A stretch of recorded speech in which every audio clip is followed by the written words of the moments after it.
প্রশ্ন, নামাজের একামতের সময় অনেককে দেখা যায় হাত বেঁধে রাখে অথবা এক হাতের উপর আর এক হাত রেখে দেয়। এখন আমার জানার বিষয় হলো, এভাবে দাঁড়িয়ে থাকা কি উচিত? জি না, উচিত নয়। দুই হাত নিচের দিকে ছেড়ে দিবে, এখন বানবে না। প্রশ্ন, ফাসেক ব্যক্তিকে সালাম দেওয়া যাবে কি? ফাসেক ব্যক্তিকে সালাম দেওয়া নিষেধ। সে ইজ্জতের উপযোগী নয়, নিজের ইজ্জত নিজে নষ্ট করে ফেলেছে। প্রশ্ন, তাহাজ্জুদ নামাজের নিয়তের সময় সুন্নত বলবো নাকি নফল বলবো? প্রত্যেক রাকাতে সূরা ফাতিহার পর 3 বার করে সূরা ইখলাস পাঠ করে কি সে নামাজ পড়া যাবে? তাহাজ্জুদের নামাজে সুন্নত বলারও প্রয়োজন নেই, নফল বলারও প্রয়োজন নেই। আমি 2 রাকাত নামাজ পড়তেছি অথবা আমি তাহাজ্জুদ পড়তেছি, এতটুকু বললে নিয়ত হয়ে যাবে। আর 1 রাকাতে 1 সূরা একাধিকবার পড়া এটা পছন্দনীয় কাজ নয়, তাই 1 সূরা একবারই পড়বেন। প্রশ্ন, আমি আমার মায়ের রুহের মাগফিরাতের জন্য পবিত্র কোরআন 1 খতম করেছি, দয়া করে বকশিয়ে দিবেন। আল্লাহ রাব্বুল আলামিন পুরা সওয়াব আপনার আম্মাকে পৌঁছিয়ে দিন। প্রশ্ন, খ্রিস্টান ধর্মযাজকদের নিজেদের ধর্ম প্রচারে আমাদের কোনো আপত্তি নেই, কিন্তু ইসলাম ধর্ম সম্পূর্ণ মিথ্যা বানোয়াট এবং ইসলাম ও রাসূল সাল্লাল্লাহু আলাইহি ওয়াসাল্লাম সম্পর্কে আরো অনেক উল্টাপাল্টা কথা ও কটাক্ষ করে নিজেদের ধর্ম প্রচারের কোনো অধিকার কি অন্যান্য ধর্মের ধর্মযাজকদের আছে? আর যদি না থাকে তাহলে তাদের শাস্তি কি হওয়া উচিত? জি না, কোনো ধর্মগুরুদের এই ধরনের অধিকার নেই। আমাদেরও নিষেধ অন্য ধর্মের দেবদেবীকে গালি দেয়া, কটাক্ষ করা, আমাদের ধর্ম নিষেধ। আর অন্য ধর্মাবলম্বীদের জন্য আমাদের ধর্মকে কটাক্ষ করা, নবীকে কটাক্ষ করা, এটা নিষেধ।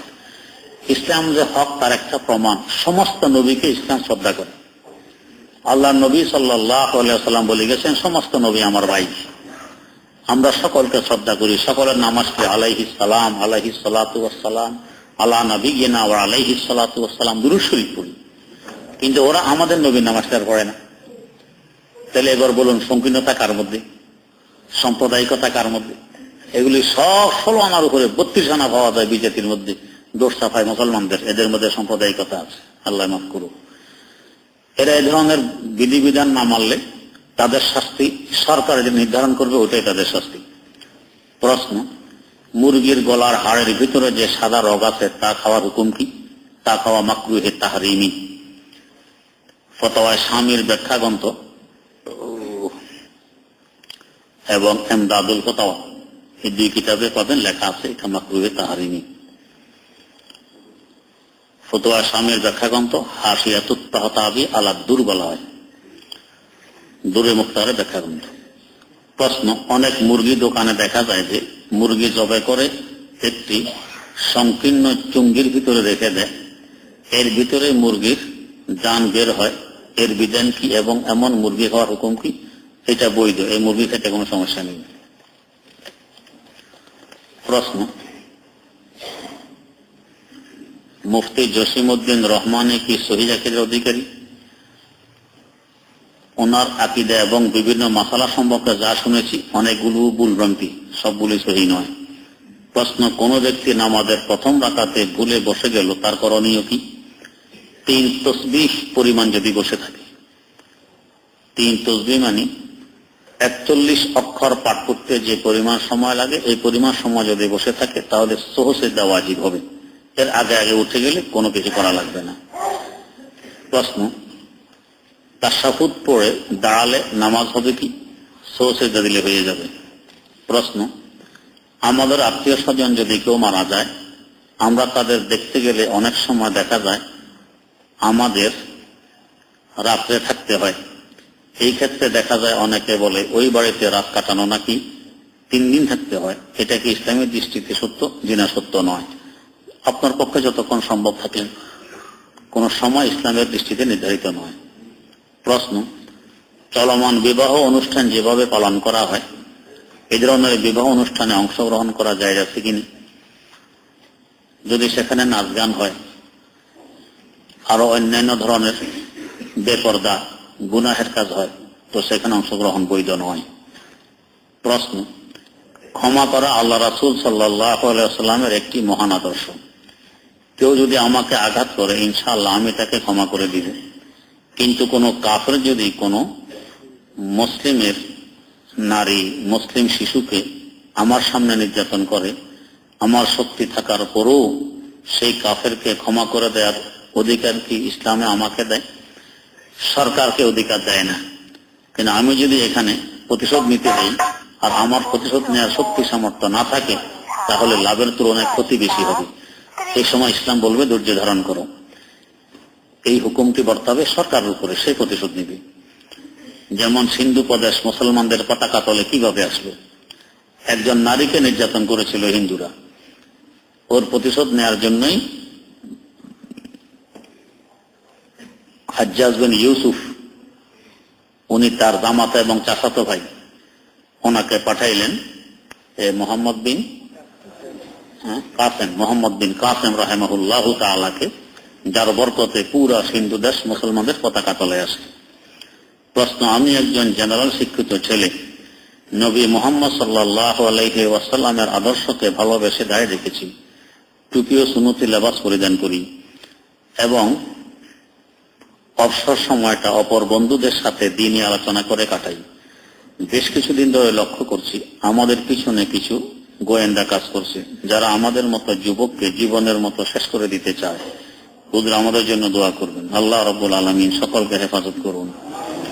প্রশ্ন, আমার বাবা একবার আল্লামা আহমদ শফির বিরুদ্ধে কটূক্তিমূলক মন্তব্য করেন। আমি তাকে তখন রাগের মাথায় বলে ফেলি, তুমি তওবা না করে মারা গেলে জাহান্নামী হবে। এখন আমার কি করা উচিত? মুরব্বীদের সাথে সবসময় ব্যবহার সুন্দর করা চাই। উনি কটূক্তি করে ওনার আমলনামা নষ্ট করছেন, আমি আবার অসুন্দর ব্যবহার করে আমার আমলনামা নষ্ট করব, এটা ঠিক নয়। আপনার আব্বার কাছে সুন্দরভাবে বলুন যে আব্বা, আপনি ওই সময় কটূক্তি করেছিলেন, আমি আপনার সাথে ব্যবহার খারাপ করেছি, আমি ক্ষমা চাই, আর আপনিও কটূক্তির কারণে আল্লাহ পাকের কাছে ক্ষমা চান। প্রশ্ন, আমার ভার্সিটির টিচাররা আমার বাবাকে ডেকে এনে বলে, আপনার ছেলে দাঁড়িয়ে রাখে, টুপি পরে, আপনার ছেলে মূর্খ মৌলবীদের কথা শোনে বিধর্ম হয়ে গেছে, ধর্মান্ধ হয়ে গেছে, ওর মগজ ধোলাই হয়ে গেছে, ওকে ওকে সাইকিয়াট্রিস্ট দেখান। এসব মূর্খ মৌলবীরা লিটারেচার পড়ে না, রবীন্দ্রনাথ ঠাকুর, হুমায়ুন আহমদ, হুমায়ুন আজাদের বই পড়ে না। আমার এখন ভার্সিটিতে টিকে থাকা মুশকিল হয়ে গেছে, আমি এখন কি করব? আপনি আপনার দ্বীনের উপর অটল থাকবেন, ইনশাআল্লাহ সাহায্য আসবে আল্লাহ পাকের পক্ষ থেকে। ধর্ম অন্ধ মানি ধর্ম সম্পর্কে যার জ্ঞান নেই, একে তো বলবে ধর্ম অন্ধ। কিন্তু বর্তমান উল্টা বাতাস, যারা ধর্ম সম্পর্কে জ্ঞান রাখে এদেরকে বলে ধর্ম অন্ধ, আর যে ধর্ম ছিল না মানা না, একে ধর্ম দেখে, দেখলে তো মানতেই, ও দেখে না, ও ধর্ম অন্ধ, আরেকজনের বলে ধর্ম অন্ধ। এটাই মূর্খতার পরিচয়, যে ধর্ম অন্ধ কাকে বলবো এটাই বুঝি না, এটা বড় মূর্খতা, আরেকজনকে বলে মূর্খ। প্রশ্ন, ফরজ নামাজে রুকু হইতে সোজা হয়ে রাব্বানা ওয়ালাকাল হামদ বলার পর হামদান কাসীরান তাইয়্যিবান মুবারাকান ফি এবং দুই সিজদার মাঝখানে বসে আল্লাহু মাগফিরলি ওয়ারহামনি ওয়াহদিনি বলা যাবে কি? জি যাবে। প্রশ্ন, মাওলানা মোহাম্মদ হামায়েতুদ্দিন সাহেবের বাংলা কিতাব আহকামে জিন্দেগি পড়ে আমল করা যাবে কি? জি যাবে। প্রশ্ন, আমাদের মসজিদে এখন মিলাদ বসে বসে পড়ে আর মিলাদের মধ্যে সালাম দেয়, ইয়া নবী সালামু আলাইকা, ইয়া রাসূল সালামু আলাইকা। আসসালামু আলাইকুম অর্থ কি? আসসালামু আলাইকুম অর্থ সকলে জানেন। বাকি এই যে নিয়মটা ইয়া নবী সালামু আলাইকা, আরবে ব্যাকরণের দৃষ্টিতে বাক্যগুলো ভুল বাক্য দিয়ে নবীকে সালাম দেয়া বেয়াদবির সামিল, এবার সালাম দেওয়া ঠিক নয়। হয়তো সালামুন আলাইকা, সালামু আলাইকা এটা ভুল, সালামুন আলাইকা। তো নবীর হক আমার উপর কত বেশি, নবীর অনুগ্রহ আর এহসানের ভারে আমার গর্দান নিচের দিকে ঝুঁকে যাচ্ছে। নবী না থাকলে আমি অন্ধকারে নিমজ্জিত থাকতাম। তো নবীকে সালাম দিব ভুল বাক্যে, ভুল ভাষা, এটা হয় কোনোদিন? যে নবীর সাথে বেয়াদবি হয়, এভাবে পড়া ঠিক নয়। প্রশ্ন, হযরত মুহাম্মদ সাল্লাল্লাহু আলাইহি ওয়াসাল্লাম বলেছেন যে, হে সাহাবীরা, তোমরা আমার জীবদ্দশায় আমাকে দাঁড়িয়ে সম্মান করবে না। এই হাদিস কোন কিতাবে পাওয়া যায়? হাদিস মিশকাত শরীফে আছে। লা তাকুমু কামা ইয়াকুমুল আআজিম, পারস্যবাসীরা তাদের কোনো সর্দার তাদের আদালত থেকে দেখতে দাঁড়ায় দিত। হুজুর বলেন, খবরদার আমাকে এইভাবে সম্মান করবে না, এটা ওদের রীতিনীতি। হুজুরের জীবদ্দশায় কোন সাহাবী জিন্দেগিতে হুজুরকে দাঁড়াইয়ে সম্মান করেননি, হুজুরের নিষেধ ছিল। আমরা পাইছি সুযোগ, এখন তার হুজুর নাই, যত দাঁড়া, অসুবিধা নেই, বাধা দিবে কোথা থেকে। এটা বেয়াদব না আদব হইল? বেয়াদবি হইল। বেয়াদবিকে আমরা আদব মনে করি, আল্লাহ মাফ করুক। প্রশ্ন, হাসান হোসেন রাদিয়াল্লাহু আনহুমা শহীদ হওয়ার পর আবু হানিফা শুনে আসে এবং এজিদকে মারার জন্য এখনো কি যুদ্ধ করে, কতটুকু সত্য? মোহাম্মদ আল হানফিয়া এটা আরেক জিনিস, আবু হানিফা আরেক জিনিস, এখানে আপনার খলত হয়ে গেছে। প্রশ্ন, মকবালতি এবং বদনা পাক করার নিয়ম কি? 3 বার দিলেই পাক হয়ে যাবে। প্রশ্ন, হাজী শরীয়তুল্লাহ কি সঠিক আকীদা ছিলেন? শুধু সঠিক আকীদা না, আল্লাহর অনেক বড় ওলি ছিলেন, বড় মুজাহিদ ছিলেন। প্রশ্ন, ডেন্টাল সাহেব বলেছে যে হুজুর সাল্লাল্লাহু আলাইহি ওয়াসাল্লাম কখনো নাকি বিতরের নামাজ 3 রাকাত, 5 রাকাত, 7 রাকাত পড়েছেন, তার একথা সঠিক কিনা? তার একথা সঠিক নয়। প্রশ্ন, মিলাদ কিয়াম তো হারাম? জি না, হারাম নয়। গতকাল বি ব্লকে একজন আট্রসির বন্ড বলেছে যে কোরআন পড়া বেদাত, আর একথা ঠিক কিনা?